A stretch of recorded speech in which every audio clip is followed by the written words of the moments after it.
अभिवादन स्वीकार कीजिए ब्रजेश मिश्रा का और आप देखना शुरू कर चुके हैं द डिबेट। दिल्ली में चुनाव घोषित हो चुके हैं। बहनों भाइयों, दिल्ली का चुनाव इस बार साधारण नहीं बल्कि असाधारण है और सिर्फ दिल्ली ही नहीं, मिल्कीपुर भी अगली महाभारत के लिए तैयार है। आज हमारी डिबेट के चर्चा का मुख्य केंद्र बिंदु इन्हीं दिल्ली और मिल्कीपुर पर आधारित है। बहनों भाइयों, दिल्ली के चुनाव आज घोषित हो गए। दिल्ली के चुनाव इस बार बड़े असाधारण और बड़े ही अद्भुत तरीके से लड़े जाने वाले हैं और इस बार ये साबित होगा कि दिल्ली में भारतीय जनता पार्टी आम आदमी के सबसे मजबूत किले में दरार उत्पन्न कर पाती है, कब्जा कर पाती है, या फिर उसे हर बार की तरह नाकामी भी हाथ लगेगी, या फिर चौथी बार दिल्ली की जनता केजरीवाल को अपना चीफ मिनिस्टर चुनेगी। दिल्ली में कांग्रेस कुछ कर पाएगी क्या? कांग्रेस इस बार वहां ट्रायंगल बनाने की कोशिश कर रही है, क्या उसे कामयाबी होगी?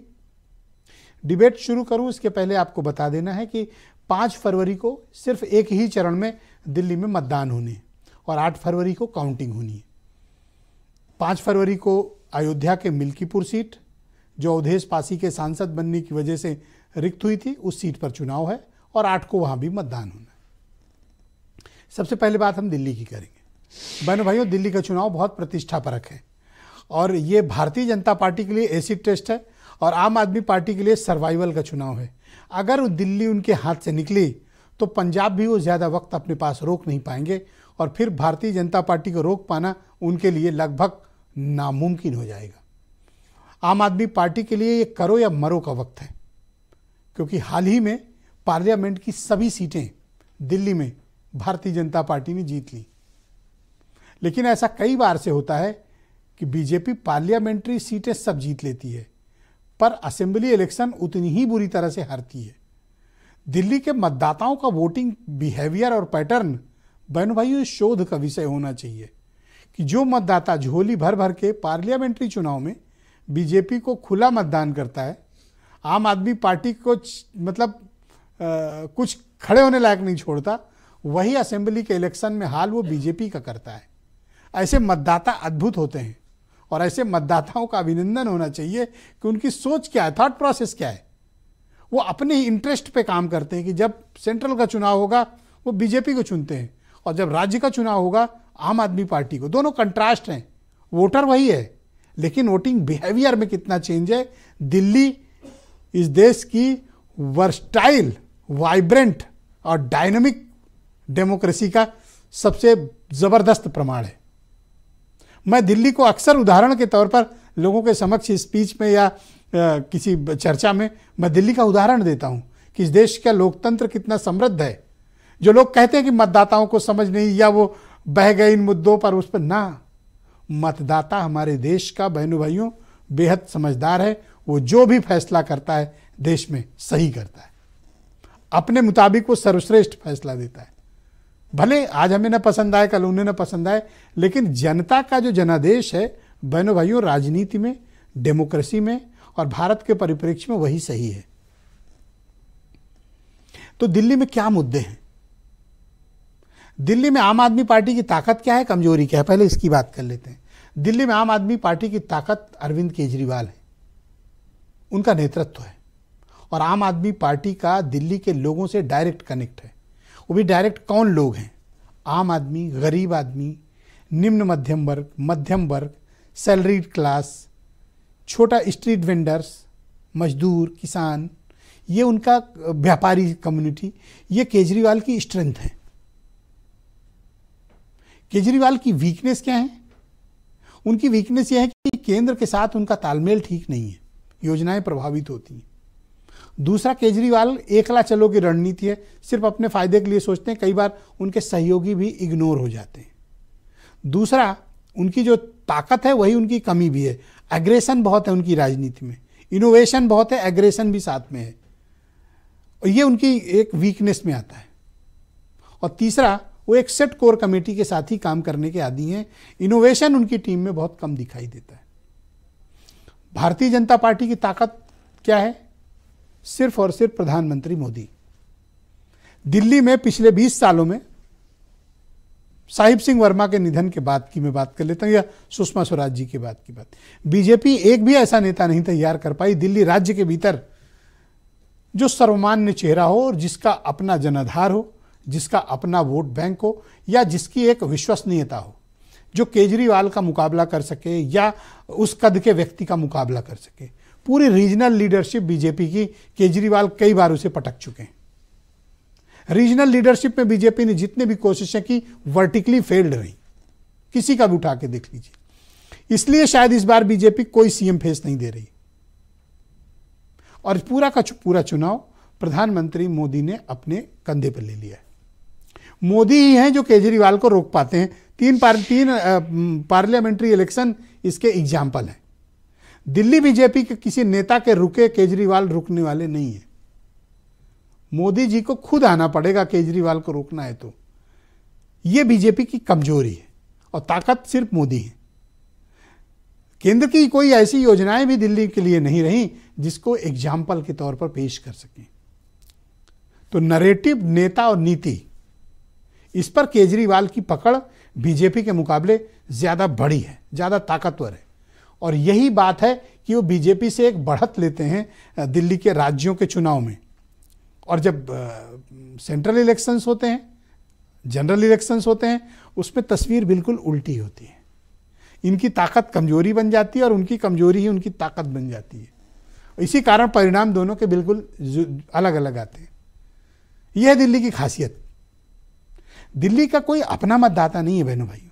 दिल्ली की अपनी मूल आबादी बहुत थोड़ी है। दिल्ली समग्र भारत है। दिल्ली पूर्वांचल वालों का है, दिल्ली साउथ वालों का है, दिल्ली नॉर्थ ईस्ट का है, दिल्ली सेंट्रल यूपी का है, दिल्ली पश्चिम का है, दिल्ली पंजाब का है, दिल्ली कश्मीर का है, दिल्ली सब का है। और यही बात दिल्ली को सबसे अलग बनाती है। अब पॉइंट नंबर 2, मिल्कीपुर सबसे हाई प्रोफाइल चुनाव होगा। भले एक सीट है, लेकिन उत्तर प्रदेश की एक सीट दिल्ली के टक्कर पे चलेगा चुनाव का कवरेज और वहाँ की खबरें। मिल्कीपुर सीट बीजेपी के लिए बहुत प्रतिष्ठापरक है। क्यों? अयोध्या हारे थे, जीता कौन था? अवधेश पासी। बीजेपी को बदला लेने के लिए इससे बेहतर कोई चांस नहीं मिल सकता कि वो अवधेश पासी से ये सीट छीन ले। तो शायद अयोध्या में गई हुई इज्जत को कुछ वापस लाने में उन्हें कामयाबी मिलेगी। लेकिन क्या ऐसा होगा? अवधेश पासी भी बड़े खांटी नेता हैं, बड़े पुराने नेता हैं। वो दूसरों की तरह नहीं है, लेकिन एक पुराने खांटी को उसी इलाके में बीजेपी अभी चित करके आई है, लालजी वर्मा को। अब देखना है कि अवधेश पासी अपने घर की इज्जत बचा पाते हैं या नहीं। बीजेपी के पास वहां खोने के लिए कुछ नहीं है, पाने के लिए पूरा मिल्कीपुर पड़ा हुआ है। कुछ स्टेटमेंट सुन लीजिए, आज की चर्चा बहुत दिलचस्प होने वाली है। लोकतंत्र का महान अवसर आपके पास है, आपके सामने है। आप अपने बच्चों के लिए अच्छा भविष्य चुनें, अच्छी शिक्षा चुनें, स्वास्थ्य चुनें, महंगाई से लड़ने के लिए मदद देने वाली सरकार चुनें। और 8 फरवरी को जब नतीजे आएंगे तो उसके लिए हम पूरी तरह तैयार हैं कि आम आदमी पार्टी की सरकार फिर से बनेगी। 5 तारीख दिल्ली में बदलाव की तारीख है। दिल्ली के 1,55,00,000 से ज्यादा मतदाता उस दिन दिल्ली का भविष्य निर्धारित करेंगे। जिन लोगों ने दिल्ली को लूटने का काम किया है, उस आपदा को दिल्ली से भगाने का काम 5 फरवरी को होगा और 8 तारीख को दिल्ली में डबल इंजन की भाजपा की सरकार बनेगी। मिल्कीपुर की जीत बिल्कुल सुनिश्चित है। जीत पूरी तरह से 100% से भी जब बढ़कर मान लीजिए कि मिल्कीपुर की महान जनता पूरी तरह से तैयार बैठी है हमारे बेटे अजीत प्रसाद को जिताने के लिए। हम लोगों ने अपनी तैयारी पूरी कर ली है और प्रत्याशी चयन की प्रक्रिया हमारी पूरी हो जाएगी। बहुत जल्दी हम लोग अपना प्रत्याशी घोषित करके, और निश्चित रूप से मैं विश्वास के साथ आपसे कह सकता हूं कि बड़े अंतर से भारतीय जनता पार्टी मिल्कीपुर के विधानसभा के उपचुनाव को जीतेगी। तो बहनों भाइयों, इस पर चर्चा को शुरू करते हैं। बीजेपी के प्रवक्ता डॉक्टर समीर सिंह मेरे साथ मौजूद हैं, दीपक रंजन समाजवादी पार्टी के प्रवक्ता हैं, सुधा मिश्रा उत्तर प्रदेश में कांग्रेस कमेटी की प्रवक्ता हैं, और दिल्ली से मुझे आम आदमी पार्टी के प्रवक्ता ऋतुराज झा जुड़ चुके हैं। राजलक्ष्मी जोशी जी जानी मानी पॉलिटिकल एनालिस्ट हैं, दिल्ली से हमें ज्वाइन कर रही हैं, और दिल्ली के बहुत ही चर्चित जाने माने पत्रकार नीलू रंजन जी मेरे साथ डिबेट में हैं, और हमारे स्टेट हेड वीरेंद्र सिंह जी, आप सभी का स्वागत, अभिनंदन और धन्यवाद।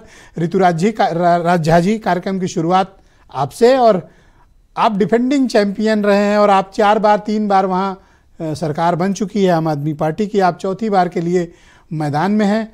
आपके पास खोने के लिए बहुत कुछ है, बीजेपी के पास उतना है नहीं खोने को। आप खुद का बचाव और अपनी पार्टी का बचाव कैसे करेंगे? देखिए ब्रजेश मिश्रा जी, वैसे तो आप बहुत ही पॉपुलर पत्रकार हैं और आपको बहुत लोग खास करके हिंदी पट्टी में सुनते हैं। एक चीज आप समझ लीजिए कि इस देश के अंदर में कोई अगर काम की राजनीति करता है तो उसका नाम अरविंद केजरीवाल है। कोई अगर काम के नाम पर वोट मांगता है तो उसका नाम अरविंद केजरीवाल है। आपने ठीक कहा कि 3 बार मुख्यमंत्री रहे हैं और दिल्ली की जनता पूरी तरीके से मन बना चुकी है चौथी बार मुख्यमंत्री बनाने के लिए। और सब लोग इतना प्यार करते हैं, इतना विश्वास है कि उनका मानना है कि केजरीवाल ने अगर कुछ कहा है, केजरीवाल की गारंटी मतलब वो चीज होकर रहेगा। जैसे केजरीवाल जी ने कहा कि दिल्ली की जनता को 24 घंटे बिजली दूंगा और फ्री बिजली दूंगा, उन्होंने दिया। अगर उन्होंने कहा कि मैं फ्री पानी दूंगा, उन्होंने दिया। उन्होंने कहा कि पंक्ति में खड़े हुए अंतिम व्यक्ति का मैं भला करूंगा, उसके लिए स्कूल बनवाऊंगा, अच्छी शिक्षा दूंगा, उन्होंने दिया। अगर उन्होंने कहा कि मैं अच्छी स्वास्थ्य व्यवस्था दूंगा तो मोहल्ला क्लिनिक्स बना करके गरीब से गरीब को फ्री दवाई देने का काम किया। इतना शानदार मोहल्ला क्लिनिक बनाया जिसको देखने के लिए यूएन के सेक्रेटरी जनरल कॉफी अनान आए, बान की मून आए, स्कूल देखने के लिए मेलिना ट्रंप आई। पूरी दुनिया में अगर शिक्षा और स्वास्थ्य का डंका बजाने का काम किसी ने किया तो उसका नाम अरविंद केजरीवाल है। उन्होंने महिला सुरक्षा के लिए सीसीटीवी कैमरे लगाए, फ्री बसेस के सर्विस दिए, इसीलिए तीर्थ यात्रा करवाई बुजुर्गों की, इसीलिए इसी झा जी कुछ क्वेश्चन आंसर शुरू करते हैं। केजरीवाल जी कहते हैं कि मैं महिलाओं को 2100 रुपए से महिला सम्मान योजना दूंगा तो लोग विश्वास let's start some question answer कि मैं जो है सो पुजारी ग्रंथियों को ओके सम्मान राशि कुछ इंटरैक्टिव डिबेट करते हैं। मैं एक सवाल करता हूं आपसे, इस बार आम आदमी पार्टी कुछ दबाव में लग रही है मुझे। आम आदमी पार्टी दबाव में नहीं है, बहुत ज्यादा दबाव में भाजपा है। आपदा आ गई है क्योंकि ना तो उनके पास चेहरा है, ना नैरेटिव है, ना एजेंडा है, बौखला गए हैं। आप सोचो जब लोग गाली देने पर आ जाएं, सोचो जो बिधूड़ी है, he is a repeated offender, गुंडा। सोचो हमारी दिल्ली की मुख्यमंत्री एक महिला मुख्यमंत्री के बारे में अभद्र भाषा का प्रयोग करता है। ओके, अगला सवाल है कि ये शीश महल आपके गले पड़ गया है, ये 200 करोड़ का महल आपके गले पड़ गया है। देखिए आपको एक चीज समझना पड़ेगा ब्रजेश जी, मुख्यमंत्री का घर जो कि आपको पता है कि जो सिविल लाइन है अंग्रेजों ने बसाया था, जो बंगला 150 साल पहले बना था, उसकी छत गिर रही थी, बिल्डिंग नाकाम हो गई थी, पीडब्ल्यूडी ने उसको बनाया, रिपेयर किया। सरकारी घर है, जो खर्च किया सरकार ने किया, सरकारी घर में किया। जब तक दिल्ली के मुख्यमंत्री अरविंद केजरीवाल जी थे उस घर में अरे तो क्या जरूरत थी इतना बड़ा महल बनाने की कि आज वो दिल्ली के चुनाव में मुद्दा बन गया है। आपको पता है कि आपकी ये चूक दिल्ली चुनाव में आपके खिलाफ जा रही है और बीजेपी ने इसे एक बड़े मुद्दे की तरह पेश किया है। ब्रजेश जी क्या आपको पता है भारत के प्रधानमंत्री नरेंद्र मोदी जी जिस राजमहल में रहते हैं उसको बनाने में 4700 करोड़ रुपए खर्च हुए। क्या आपको पता है कि जिस हवाई जहाज में चलते हैं उसकी कीमत 8700 करोड़ है? क्या आपको पता है कि जो सूट पहनते हैं उसकी कीमत 10 लाख है? क्या आपको पता है जिस पेन से लिखते हैं उसकी कीमत 1.5 लाख है?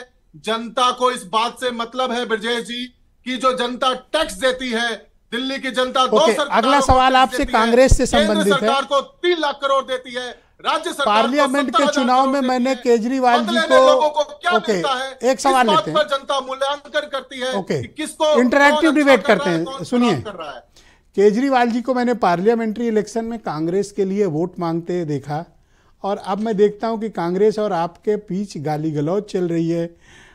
ये क्या अवसर की राजनीति नहीं है जो आप दोनों सुविधा की राजनीति कर रहे हैं? विजय जी देखिए, पार्लियामेंट इलेक्शन देश की राजनीति अलग मुद्दों पे अलग लेवल पे होती है।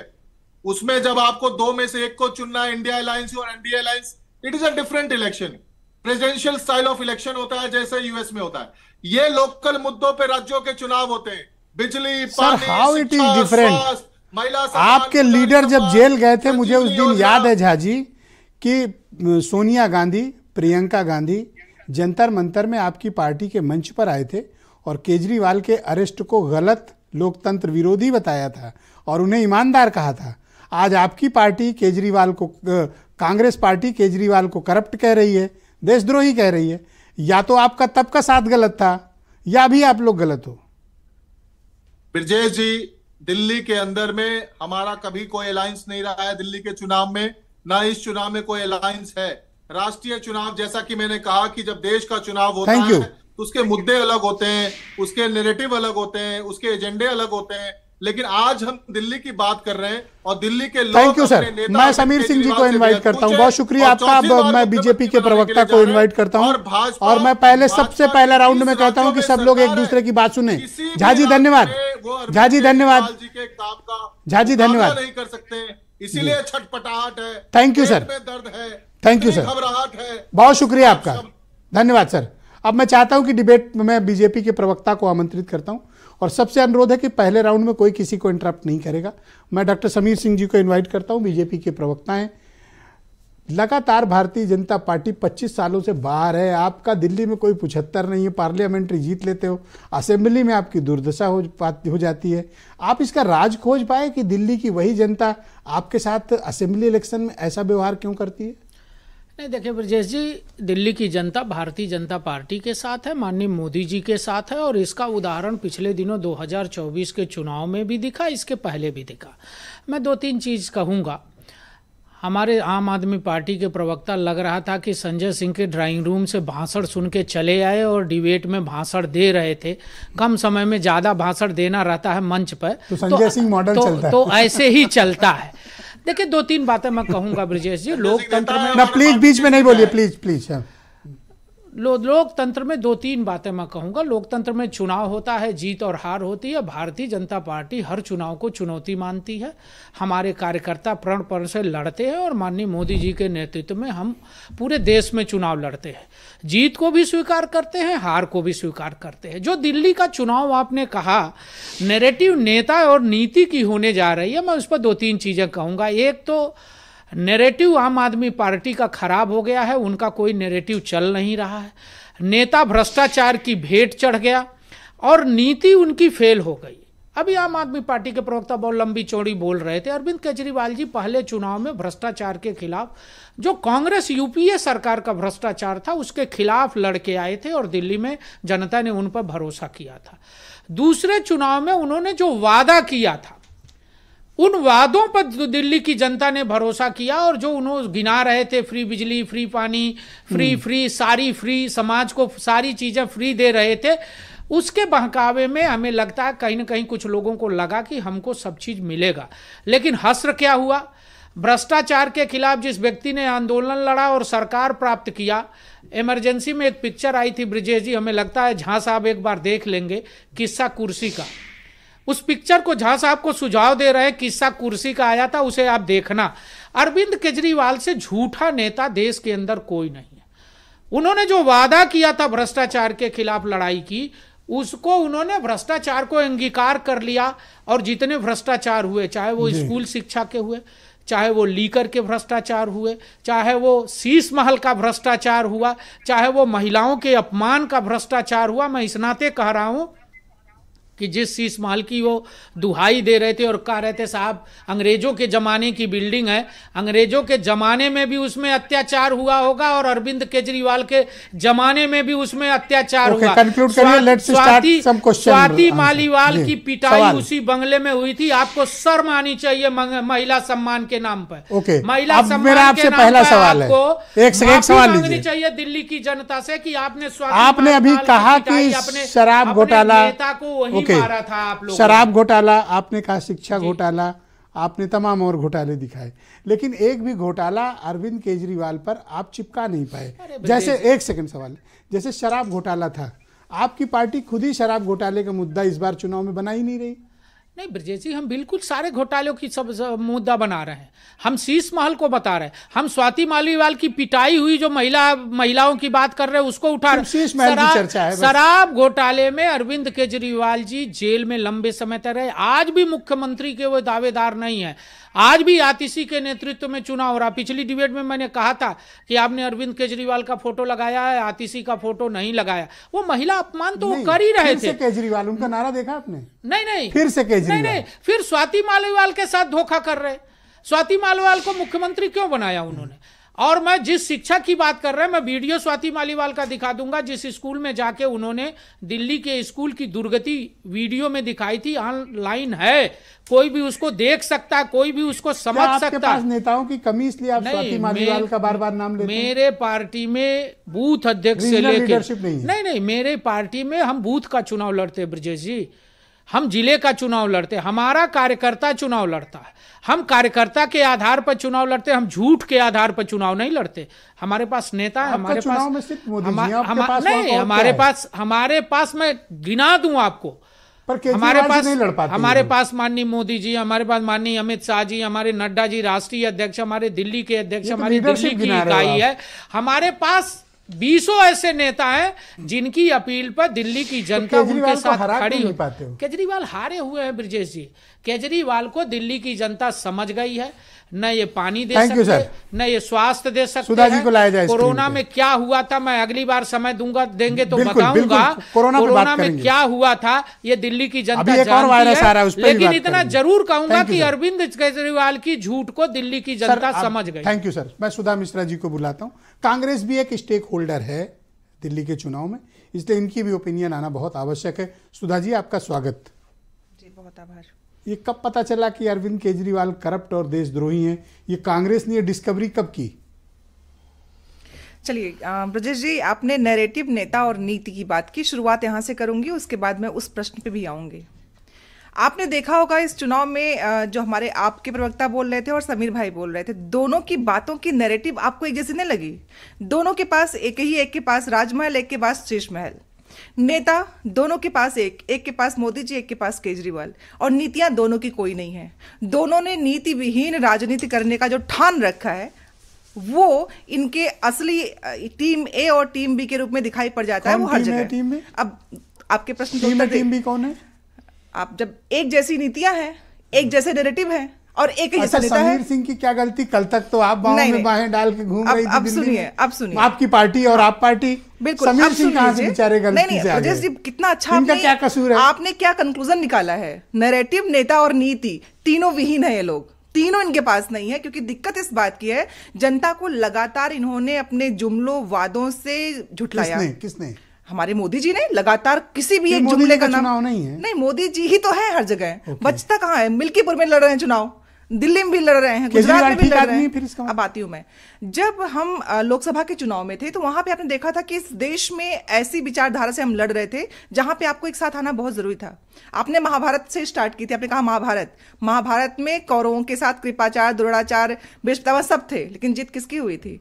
तो हमने इन कृपाचार्यों, द्रोणाचार्यों को एक साथ करके पाला नहीं बदला। नहीं, पाला बदले कैसे? वो बदलते कैसे? वो तो बांध के रखे गए थे। ऐसा नहीं था 44 उधर से लड़ रहा था, इधर आ गया। इनके पास 44 थे। ये आपने क्यों बदल लिया? हमने बदला नहीं, हमने विचारधारा में जब गिरावट होगी, आप अपने नीतियों पे काम नहीं करेंगे। 4 जून के बाद गिर गए। नहीं, आपको बड़ी शक्तियों को हराने के लिए साथ में होना बहुत जरूरी है, लेकिन उसके बाद अवसरवाद नहीं कहते हैं, इसे कहते हैं देश के लिए। आप अपॉर्चुनिस्ट हैं। ना, हमने अंग्रेजों के लिए लड़ाई करने के लिए जनता को बरगला रही हैं। जून में आप वोट मांग रही थी केजरीवाल के लिए, मैं अपनी बात आप केजरीवाल को गाली दे रही हैं। आज मैं स्पष्ट कर दूं, राजमहल शीश अवसरवाद कहते हैं इसको। अवसरवाद नहीं, जनता के सामने जनता की नीतियों को। जनता से किस मुंह से आप लोग वोट मांगने जाएंगे कि केजरीवाल गंदे आदमी है? गंदे आदमी का मतलब होता है कि जनता से किए गए वादों को न पूरा करने वाला, चाहे मोदी जी हो चाहे केजरीवाल जी हो। जब 20 मई को चुनाव था दिल्ली का, तो आपकी पार्टी क्या कर रही थी?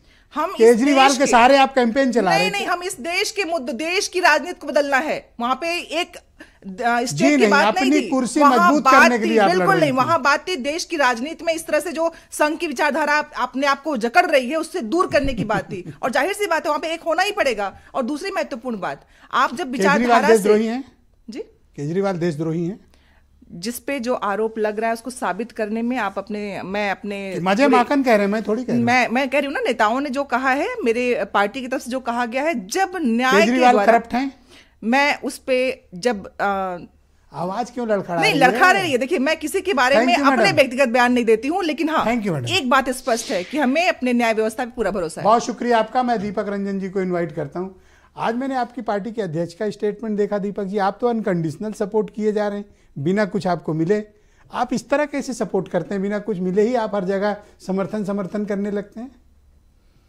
देखिए विजय जी, हम एक उद्देश्य लेकर के आज चलते तो मैंने हैं। देखा कि आम आदमी पार्टी को आपने अनकंडीशनल मैं उसी पे आ रहा हूँ विजय जी, मैं उसी पे आ रहा हूँ। देखिए, हमारा एक उद्देश्य होता है, हम एक मोटो लेकर के चलते हैं। हमारा मोटो, हमारा मकसद, हमारा उद्देश्य सिर्फ एक है, भारतीय जनता पार्टी से हिंदुस्तान की महान जनता को, उत्तर प्रदेश की महान जनता को, दिल्ली की महान जनता को निजात दिलाना, उससे छुटकारा दिलाना।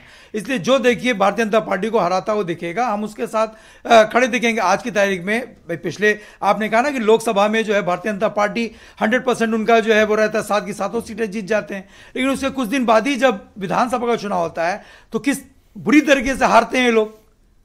आप देख रहे हैं ना, 3 बार से किस तरीके से सरकार जो है आम आदमी पार्टी बना रही है वहां पे, और वही भारतीय जनता पार्टी 7 की 7 सीटें जो है आप कांग्रेस के दुश्मन को सपोर्ट दे रहे हो।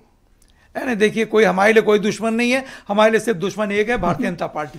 कांग्रेस की दुश्मनी बीजेपी से नहीं है दिल्ली में, आप समझिए, बड़ा इंटरेस्टिंग है। वो देखिए, उनका अपना कांग्रेस की दुश्मन नंबर 1 केजरीवाल की पार्टी। हमारे लिए जो है दुश्मन सिर्फ एक ही जीवन में क्या क्या हम लोगों को देखना पड़ता है। मुझे तो चक्कर आ रहा है 10 साल से, मई जून का टाइम याद करके। 10 साल से दिल्ली की केंद्र की सरकार ने और 8 साल से उत्तर प्रदेश की सरकार ने जनता को त्रस्त कर रखा है। और रहा सवाल, देखिए मिल्कीपुर, किसने त्रस्त कर रखा है? भारतीय जनता पार्टी की सरकार ने। तो हमारा उद्देश्य, हमारी दुश्मन नंबर 1 भारतीय जनता पार्टी है। हम जनता से, मिल्कीपुर में चुनाव हो रहा है, तैयार हो? देखिए, मिल्कीपुर में अभी लालजी वर्मा को ठीक किया बीजेपी ने। ये घोसी में हमने भी तो ठीक किया था, हमने भी तो घोसी में ठीक किया था। आओ मिल्कीपुर। अरे आए, हम तो ये ब्रजेश जी, ये भारतीय जनता पार्टी की सरकार जो वन नेशन वन इलेक्शन की बात सीना ठोक करके पूर्व राष्ट्रपति आदरणीय श्री रामनाथ कोविंद जी के अध्यक्षता में जो कुछ कॉन्फिडेंस नहीं दिख रहा आपके। किसके? आपके। हम तो जब चुनाव, आपको 8 फरवरी को आपको देखेगा कौन कॉन्फिडेंट है और कौन ओवर कॉन्फिडेंट है। वो तो लालजी वर्मा भी कॉन्फिडेंट थे, क्या हुआ? नहीं, तो घोसी में भी तो कॉन्फिडेंट थे, ओवर कॉन्फिडेंट थे। पूरा मंत्रिमंडल, पूरा हमला, वार्ड अध्यक्ष से लेकर देखना, चलो मिल्कीपुर पता चलेगा। और आप देखते जाइए ना, वहां के जनता वहां पे चुनाव लड़ा रही है, जनता इनको हराएगी। ऑलराइट, मैं राजलक्ष्मी जोशी जी को आमंत्रित करता हूं, जानी मानी पॉलिटिकल एनालिस्ट हैं। जोशी जी, आपका स्वागत और धन्यवाद हमें समय देने के लिए। तो बताइए, आज चुनाव घोषित हो गया दिल्ली में, आपके फेवर में क्या बातें हैं और बीजेपी के फेवर में क्या बातें हैं? जी नमस्ते ब्रिजेश जी। और ये बड़ा ही इंटरेस्टिंग होने वाला है ये इलेक्शन, क्योंकि देखिए, अरे डिबेट में ही इंटरेस्टिंग हो गया, वो तो मैं यही देख रहा हूँ। कांड पे कांड इसी डिबेट में हो गए। बोलिए मैडम, प्लीज गो अहेड। जी बिल्कुल। देखिए, ऐसा है कि आप अगर देखें तो सीएम का चेहरा किसी के पास भी नहीं है, लेकिन हर कोई एक दूसरे पे जैसे उंगली उठा रहे हैं और कह रहे हैं कि इनके पास सीएम का चेहरा नहीं है। आप मुझे बताइए कि कौन सी पार्टी के पास सीएम का चेहरा है? और ये मुद्दा नहीं हो सकता इस इलेक्शन में। और खास करके दिल्ली इलेक्शन में ये ऐसा है कि देखिए, आम आदमी पार्टी की ये बहुत बड़ी एक एंटी इनकम्बेंसी की फैक्टर है, लेकिन उसको उन्होंने काउंटर करने के लिए ऐसा क्या किया है, ये बड़ा प्रश्न चिन्ह है। इसको अगर ठीक तरीके से बीजेपी कैसा चुनाव लड़ रही है आम आदमी पार्टी के खिलाफ, आपका क्या आकलन है ग्राउंड पे? जी देखिए, सबसे बड़ा जो मुद्दा है अभी आज के वक्त में, मुझे लग रहा है कि ये करप्शन का है। क्योंकि आम आदमी पार्टी जो है, अगर उसको हटाना है तो फिर वो जो उनके फेवर में जो एक बहुत बड़ा एक परसेप्शन है, वो उन्होंने जो इंडिया अगेंस्ट करप्शन के प्लैंक पे जो वो आए थे, वो उसको बहुत बड़ी मार लगी है। और उसको अगर ठीक तरीके से भाजपा अपने वोटर्स को ठीक तरीके से बता सकती है, और वो जो फेंस सेटर्स हैं उनको अगर अपने साथ ले सकती है, तो फिर उनके फेवर में हो सकता है। क्योंकि देखिए, विधानसभा इलेक्शंस में भी पिछले तीनों इलेक्शन में उनका भाजपा का वोट कांग्रेस और आम आदमी पार्टी का ये मतभेद बीजेपी को कुछ फायदा दे रहा है या नहीं? जी, आप सवाल फिर से बता सकते हैं? ये आम आदमी पार्टी और कांग्रेस के बीच जो वर्टिकल डिवीजन हुआ है, मतभेद हुआ है, इसका लाभ बीजेपी को मिलेगा? जी बिल्कुल मिलेगा। देखिए ये दोनों अपने अपने हिसाब से कहते हैं कि हम भाजपा को यहाँ से हटाने की कोशिश कर रहे हैं, हम उनको बाहर रखने की कोशिश कर रहे हैं। लेकिन देखिए भाजपा के फेवर में क्या है कि आम आदमी पार्टी के विरुद्ध जो इतना बड़ा एंटी इनकम्बेंसी फैक्टर है, और उतना ही नहीं, तीनों इलेक्शन में जैसे मैंने आपको बताया कि उनका वोट शेयर बिल्कुल भी कम नहीं हुआ, बल्कि जो कांग्रेस का वोट शेयर कम हुआ है उसका फायदा हुआ है आम आदमी पार्टी को। तो ऐसा नहीं है कि भाजपा के वोटर्स जो है वो उनके साथ नहीं बीजेपी है। के पास 33-34% का एक वोट शेयर असेंबली में है और उसको बीजेपी 50 तक नहीं पहुंचा पाती। 38 ठीक 22 में 38.7 था, लगभग 39 कितना 38.7। Okay all right. मैं नीलू रंजन जी को इनवाइट करता हूं, बहुत ही जाने माने राजनीतिक मामलों के पत्रकार हैं, दिल्ली से हमारे साथ ज्वाइन कर रहे हैं। नीलू जी शुक्रिया आपका। तो मैं सोचा इन सब की बात समेट कर तब आपके पास आऊँगा तो आप ज़्यादा बेहतर इसका एनालिसिस कर सकेंगे। तो सर बताइए दिल्ली किसकी है? देखिए दिल्ली किसकी है अभी कहना मुश्किल होगा। अरविंद केजरीवाल जी के लिए सबसे मुश्किल चुनाव है, 12 साल का एंटी इनकम्बेंसी है। लेकिन जो फ्लोटिंग वोटर जिसकी बात आप कर रहे थे कि लगभग 55% वोट भाजपा को मिलते हैं लोकसभा चुनाव में और वही 54% वोट जो है वो आम आदमी पार्टी को मिल जाता है विधानसभा चुनाव में 7-8 महीने बाद ही। ये जो फ्लोटिंग वोट है ये इसको रोकने के लिए भाजपा कोशिश कर रही है और इस वोट को एकजुट रखने के लिए अरविंद केजरीवाल तमाम तरह की घोषणाएं कर रहे हैं जी। लेकिन सबसे इंटरेस्टिंग जो एंगल है वो कांग्रेस का एंगल यहाँ आ गया है कि जब तक कांग्रेस के खिलाफ कुछ नहीं बोल रहे थे आप आम आदमी पार्टी, केजरीवाल हमला नहीं कर रहे थे, लेकिन जिस ढंग के कैंडिडेट उतारे हैं कांग्रेस ने, बहुत ही मजबूत कैंडिडेट दिए हैं और उसके अगले ही दिन आप देखें कि आम आदमी पार्टी हमलावर हो गई, केजरीवाल हमलावर हो गए और ये कहा कि बीजेपी दफ्तर में ये टिकट जो है तय हुआ है कांग्रेस के उम्मीदवारों का और संदीप दीक्षित पर आरोप लगा दिया कि वो भाजपा उनको पैसे दे रही है लड़ने के लिए। तो आप देखिए कि जो कांग्रेस का वोट जो है लगभग 4.5-5% गिरते गिरते आ गया था, जिस ढंग से मजबूत उम्मीदवार दिए हैं इस बार कांग्रेस ने, अगर वो 12-13% वोट भी पहुंच जाता है वहां तक जो दिख रहा है, और क्यों दिख रहा है अभी मैं क्लियर करूंगा उसको, तो केजरीवाल जी के लिए बहुत ही मुश्किल चुनाव हो जाएगा। 2020 और 2025 में बड़ा फर्क है कि 2020 तक अरविंद केजरीवाल के चेहरे पे कोई दाग नहीं था। उन्होंने जो काम किया था, फ्री की चीजें दी थी, उसका एक खुमार भी था। लेकिन अब जो है वो दाग लगे हैं, करप्शन के लगे हैं, जो शराब घोटाला है उसमें वो बच के निकलते हैं कि हमारे यहां से एक नया पैसा नहीं मिला। लेकिन जो शीश महल का मामला आया है वो सब देख रहे हैं, इसलिए भाजपा देखे, प्रधानमंत्री, गृह मंत्री अमित शाह, सब लोग इस शीश महल को और कांग्रेस भी इस शीश महल को बड़ा मुद्दा बना रही है।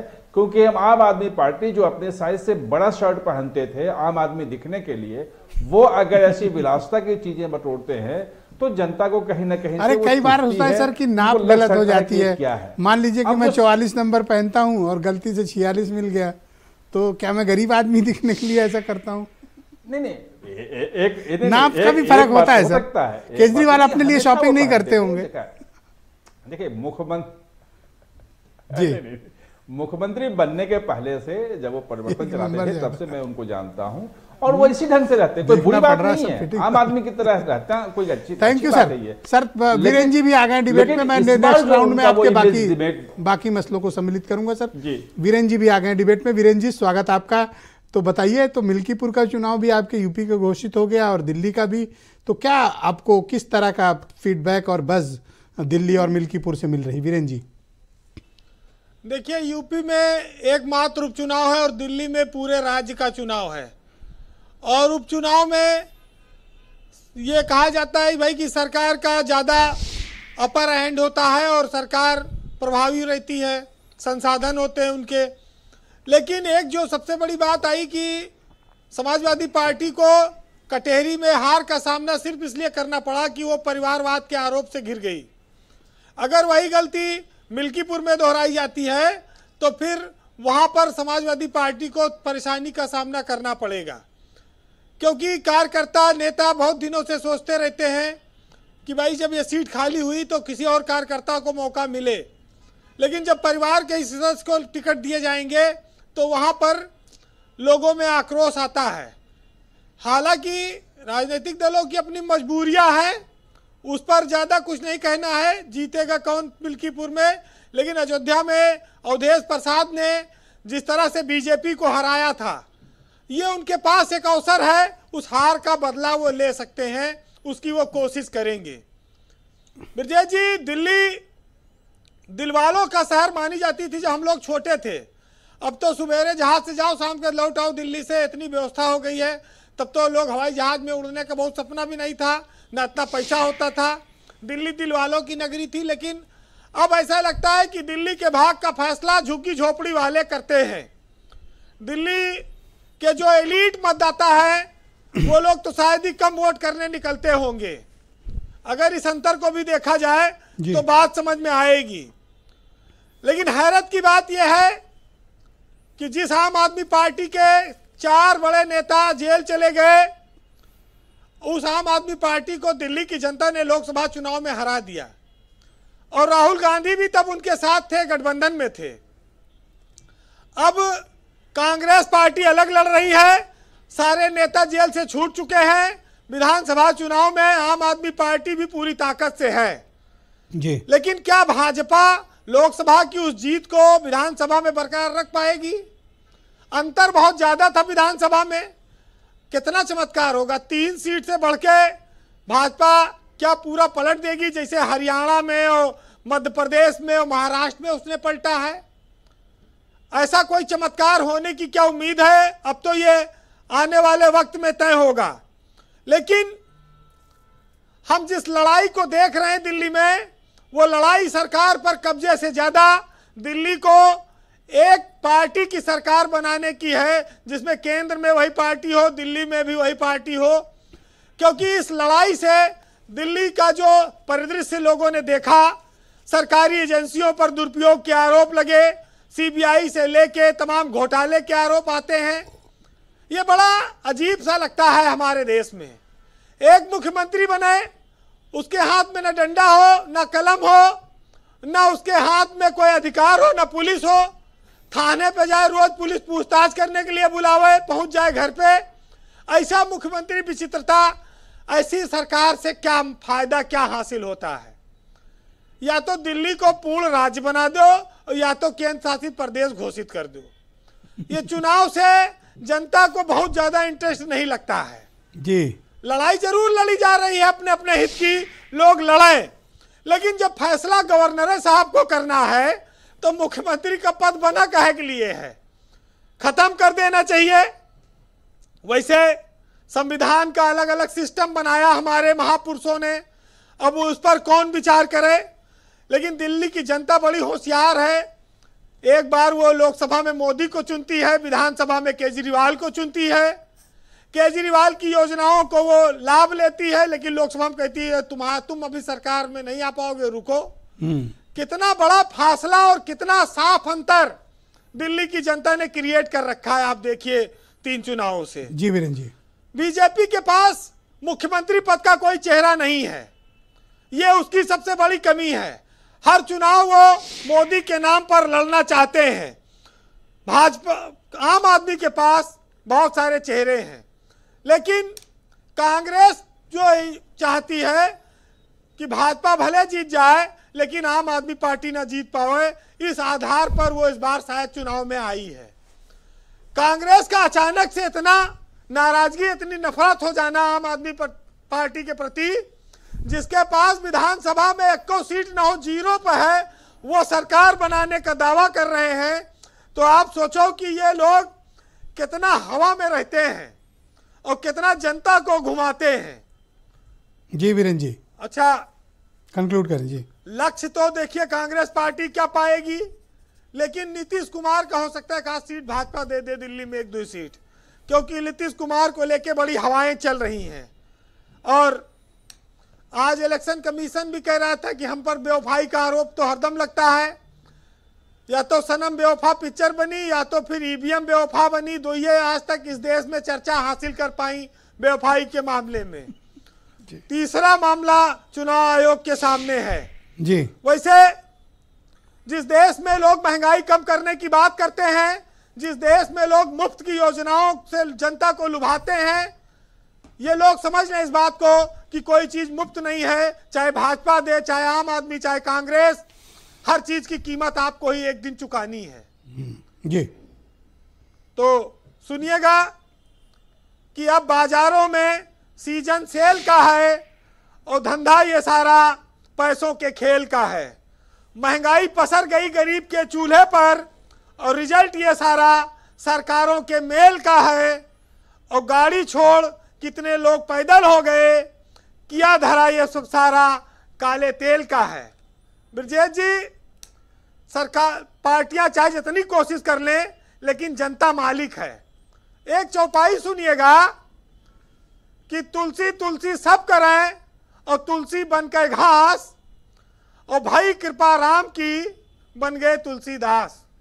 बहुत शुक्रिया वीरेंद्र जी, आपका बहुत बहुत धन्यवाद ग्राउंड जीरो से अपना फीडबैक, ओपिनियन और ऑब्जर्वेशंस हम तक पहुंचाने के लिए। बहनों भाइयों, इस पर चर्चा का दूसरा चरण प्रारंभ करते हैं। पहला मौका मैं बीजेपी के प्रवक्ता डॉक्टर समीर सिंह को देता हूं। आप बताइए डॉक्टर समीर सिंह जी कि आपके पास ऐसा क्या है आपकी पार्टी के पास कि आप केजरीवाल का मुकाबला कर सकें, या 3 बार की उनकी पॉपुलर गवर्नमेंट को आप हटाने की कोशिश कर रहे हैं, तो आपके पास जनता को देने के लिए ऐसा क्या है कि आप केजरीवाल का मुकाबला कर सकें? देखिए ब्रजेश जी, मैंने कहा कि जब हम माननीय मोदी जी 14 में सरकार में आए, देश के प्रधानमंत्री बने, 14 से लेकर आज 24 तक 10 साल के कार्यकाल को उनके देखेंगे तो दिल्ली के अंदर एक व्यापक परिस्थितियों के अंदर मोदी जी ने अपने स्वयं के प्रयास से दिल्ली की जनता को रिलीफ दिया।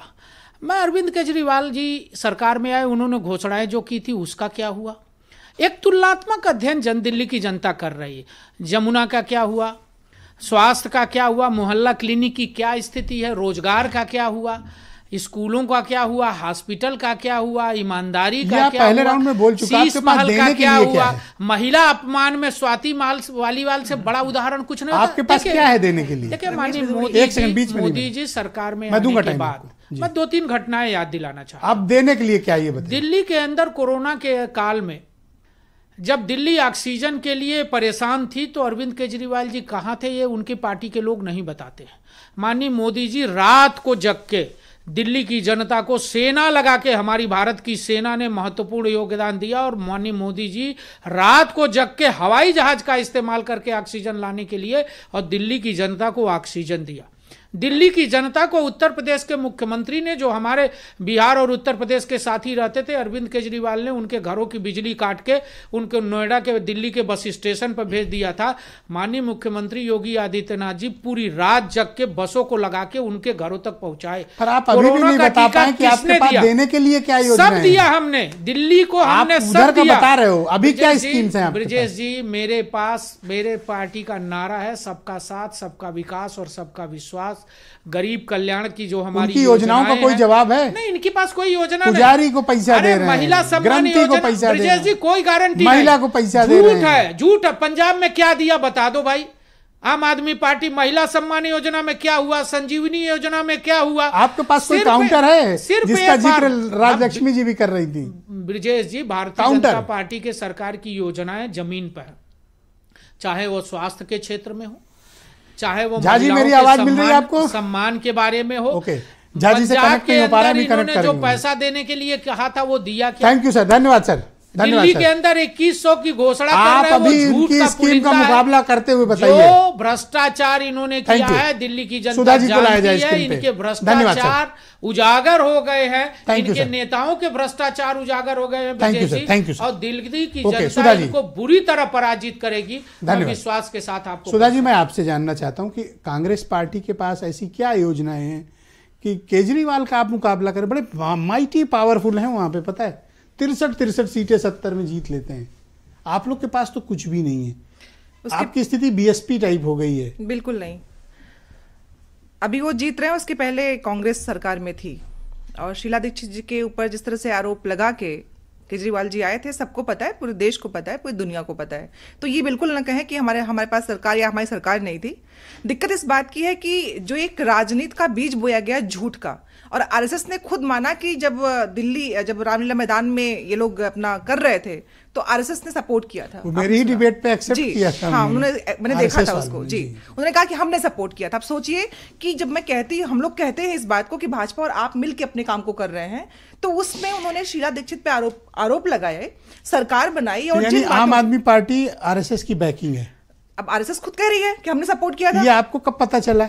आपके डिबेट में। उसके पहले नहीं मालूम था। आपने कबूल कराया ना नहीं, कि आपकी यूपीए केंद्र की सरकार थी, पूरा इंटेलिजेंस डिपार्टमेंट था, और आपको सबूत चाहिए भारत समाचार से। नहीं, इनके पास जो झूठ की ताकत है, जो झूठ की ताकत है, मैं बताती हूँ आपको। ये लोग जो लगातार झूठ की राजनीति, जो बीज की कहते हैं जमीन पे इन्होंने पूरा झूठ बोल रखा है। झूठी है भाजपा, आप दोनों झूठे हैं। दोनों झूठ को ही बीज बना के पौधा बनाते हैं, और उसी को ये बात हम समाजवादी पार्टी सुन रही है आपसे, आप 27 में निपटेगी। बिल्कुल बिल्कुल, जाहिर सी बात है। सच्चाई अगर मैडम 10 सेकंड और बचे हैं कम जी। नीरज जी ने बहुत अच्छी लाइन कही थी कि जो ये राजनीति करते हैं उन्माद की, धर्म की और झूठ की, उन्होंने कहा था कि जब तक ये मंदिर मस्जिद रहेगा, मुश्किल में इंसान रहेगा। इन्होंने मुश्किल में डाल दिया इंसान को।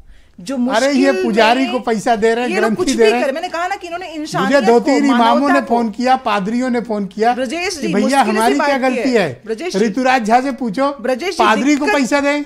ब्रजेश जी, दिक्कत धन्यवाद मैडम, इंसानियत को खत्म कर रहे हैं लोग। कौन? आप वाले? ये आप और भाजपा मिलके इंसान को डाल रहे हैं खतरे में, और ये देश के लिए। ऋतुराज झा जी, मैं आज एक चीज देख रहा हूँ, बड़ा अंतर, और मैं अपने इसी लाइफ टाइम में देखे ले रहा हूँ कि समीर सिंह से ज्यादा तो ये कांग्रेस वाले आपको मतलब आप पर बड़े गंभीर कह रहे इंसानियत खत्म कर रहे हो, मतलब ह्यूमैनिटी पर ही खतरा है आप।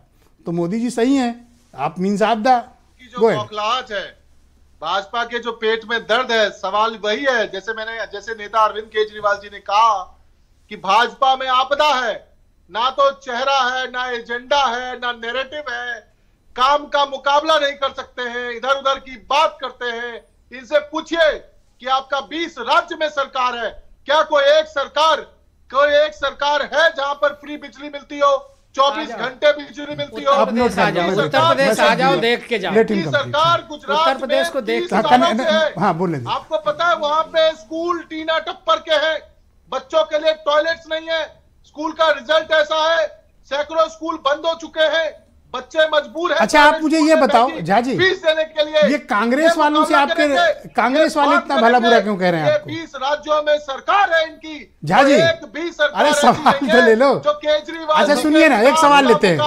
ये कांग्रेस वाले आपके लिए ऐसे क्यों कहते हैं? तोता की भूमिका में कोई सवाल नहीं, मुझे तोता की भूमिका में। झा जी, ये कांग्रेस वाले आपसे क्यों नाराज हैं? काम के नाम पर सर एक सवाल तो ले लो। अरे वो तोता, ये कांग्रेस वालों का क्या आपके साथ तोता सवाल नहीं लेता, डबल आवाज जा रही, डिस्कशन में डबल आवाज जाता है। ये कांग्रेस वाले आपसे क्यों इतने नाराज हैं? आप कांग्रेस की बात ही क्यों करते हैं जब मुकाबला भाजपा से है? तो क्यों नहीं सर, गाली दे रहे हैं आपको, मुझे चिंता आपकी इज्जत की। बता रहा हूं ब्रजेश जी, कांग्रेस को ना तो कोई नुकसान 20 में हुआ, 2020 में हुआ, ना इनको कोई नुकसान 2025 में होगा। ये 0 के 0 रहेंगे। अरे दैट्स इट। कैसी बातें करते हो, अपने दोस्त के लिए 0 बता रहे हो? असल चेहरा यही है, असल चेहरा यही देखा आपने, असल चेहरा यही। बिल्कुल, ये राजनीति इनकी यही है, अवसरवादिता जो उन्होंने और आप नहीं करती हैं अवसरवाद? नहीं, हम तो okay Jha ji go ahead, जवाब दो 1 सेकंड मैडम। मैं आपसे कह रहा था कि देखिए, काम की राजनीति इस देश में कोई अगर करता है तो उसका नाम अरविंद केजरीवाल है। काम के नाम पर वोट कोई मांगता है तो उसका नाम अरविंद केजरीवाल है। इसी अदा को लोग पसंद करते हैं। अंतिम सवाल आपसे सर, अंतिम सवाल सर आपसे, अंतिम सवाल और केजरीवाल अंतिम सवाल सर, 1 सेकंड। मुख्यमंत्री दिल्ली की जनता बनाने जा रही है। ओके, और एक लास्ट सवाल। परेशान है, पेट में दर्द है, बौखलाहट है, थैंक यू सर, चेहरा है। आप तो सर चुप ही नहीं होते, रुक जाओ, एक सवाल ले लो सर। सर सुनिए, ये मुझे कुछ इमाम और पादरी लिख रहे हैं कि हमको तनख्वाह क्यों नहीं दे रहे हो? पादरी लोग भी हैं उसमें। बिरजेश जी देखिए, अगर आप बात इमाम की करेंगे, केजरीवाल जी जब जेल में थे, इन्होंने षड्यंत्र करके बहुत सारे लोगों की तनख्वाह रोकने की कोशिश करी थी। उसमें बस कंडक्टर्स भी थे, बहुत सारे गवर्नमेंट एम्प्लॉयज थे, इमाम मौलाना। सुनिए, जैसे ही केजरीवाल जी जेल से बाहर आए, बहुत सारे काम इमाम का नाम सुन सारे लोगों की तनख्वाह दिलवाई। Thank you sir. किसी की तनख्वाह ऐसा क्या मुसलमानों से समस्या है sir? Okay, salary Kejriwal ji दिलवाएंगे। पादरी को मिलेंगे, चिंता करने की जरूरत नहीं है। पादरी और बौद्ध लोगों को सबका ख्याल रखेंगे। जैनियों को सर, केजरीवाल जी सबके हैं। दिल्ली की जनता आपका ख्याल रखेगी, चिंता मत करो। दिल्ली की जनता आपका ख्याल रखेगी, आपको समझ गई है। दिल्ली की जनता आपको समझ गई है, आपका ख्याल आम आदमी रखेगी। पार्टी के प्रचार अभियान में सम्मिलित होंगे? दीपक रंजन जी, अब देखिए तो अखिलेश यादव कैंपेन ज्वाइन करेंगे? देखिए तो राष्ट्रीय अध्यक्ष जी का, दीपक जी धन्यवाद, झा जी धन्यवाद। देखिए तो माननीय राष्ट्रीय अध्यक्ष जी का अधिकार है, और अगर उनको लगेगा कि भारतीय जनता पार्टी को आम आदमी पार्टी अगर हरा रही, जो कि दिख रहा है कि आम आदमी पार्टी वहां पर लीड ले चुकी है, भारतीय अभी वीरेंद्र भाई ने कोई इन्विटेशन आया है आपकी पार्टी को कैंपेन के लिए? भाजपा को हराने के लिए कोई इन्विटेशन की हमको जरूरत है? अच्छा, जहां भाजपा को हराने को हम लोग बिल्कुल सेठा सुतरी लेकर के मजबूती के साथ पहुंच जाएंगे। भाजपा को देखिए, अभी देखिए, अभी वीरेंद्र भाई ने कांग्रेस भी तो हार जाएगी, दो पिक्चरों का नाम। आप अगर आम आदमी पार्टी का साथ देते हैं तो आप कांग्रेस का भी वहां विरोध करेंगे? देखिए, अब ये स्ट्रेटजी है, और हम आपको बता दें कि अभी आप बता दें ना, 38 अगर वहां कांग्रेस कभी आपके साथ गए तो 27 में आपको कांग्रेस यहाँ फिट करेगी। नहीं, हमको कौन फिट कर पाएगा ब्रजेश जी? अच्छा, कौन फिट कर पाएगा? कोई नहीं फिट कर पाएगा, सिर्फ कांग्रेस फिट कर देगी। जनता है, जनता कांग्रेस फिट करेगी आपको। जनता है, सिर्फ हम जनता से डरने वालों में से जनता हमको फिट कर सकती है, और जनता ही हमको सेट कर सकती है। कांग्रेस नहीं है, कोई नहीं कर पाएगा। हम अपनी स्वतंत्र पार्टी, इंडिपेंडेंट पार्टी हमारा अगर देखिए तालमेल हमारा है। अगर आप आम आदमी पार्टी के मंच पे दिखे तो आप समझिए आप राहुल गांधी के खिलाफ। जो भाजपा को हराएंगे हम उसके मंच पे दिखेंगे, जो भाजपा को हराएंगे उसके मंच पे दिखेंगे। ताऊ मुझे ना दिखाओ ना, नहीं, क्यों ना कांग्रेस को दिखाओ आप। अरे कांग्रेस से क्या मतलब है? मुझसे अकड़ रहे हो कांग्रेस। देखिए, हम आपको बता दें, अभी वीरेंद्र भाई ने 2 पिक्चरों का नाम लिया, सनम बेवफा, ईवीएम बेवफा। आज की तारीख में जो मूवी ट्रेंड है वो दगाबाज भाजपा, ये मूवी ट्रेंडिंग में आजकल। अगर आप आम आदमी पार्टी का साथ देते हो तो आप कांग्रेस की खिलाफत में माने जाओ, गिनती में। क्यों माने जाएंगे खिलाफत में? क्या कांग्रेस का मोटो नहीं है भाजपा को हराना?